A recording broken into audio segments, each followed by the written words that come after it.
While consensus was pretty negative on Series 9 when it first came out, I do feel that my personal anger towards it at the time was grossly exaggerated and very unfair to the ultimate product.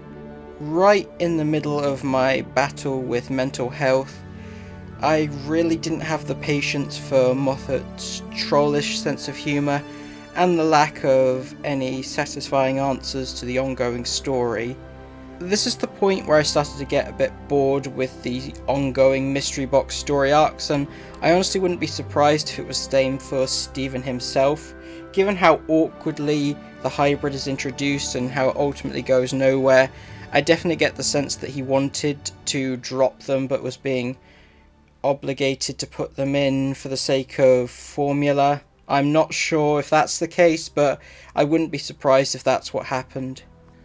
With a few years past, a clearer mind and a better mental state, does Series 9 improve somewhat in my standing?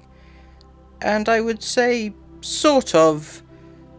I am at least a bit more forgiving of some of the creative choices. I get the feeling that there were a lot of behind the scenes issues. Up until the final 3 episodes, Clara does feel like a last minute addition.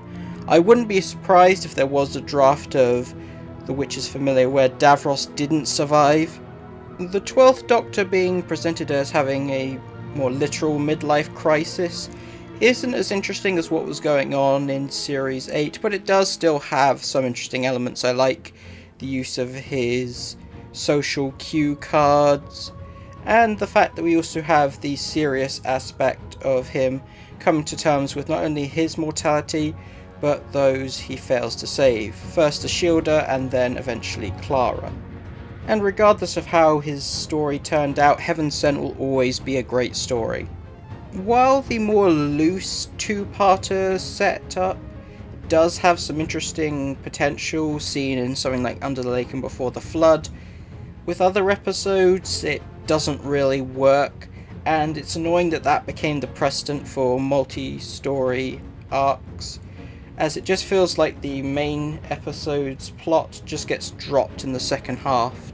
I like episodes such as The Witch's Familiar and The Woman Who Lived in theory, what they were going for, these very understated character pieces, but a lot of shoehorned elements really let them down. This is where I find Missy the least endearing, and some of the humour can get on my nerves at points. But what I will give this season is that it's not boring. Looking back on the season after the Chibnall era, I can say that the stories I consider bad are at least bad in an interesting way, and there's a lot to talk about. Say what you will about Hell Bent, it is a fascinating story.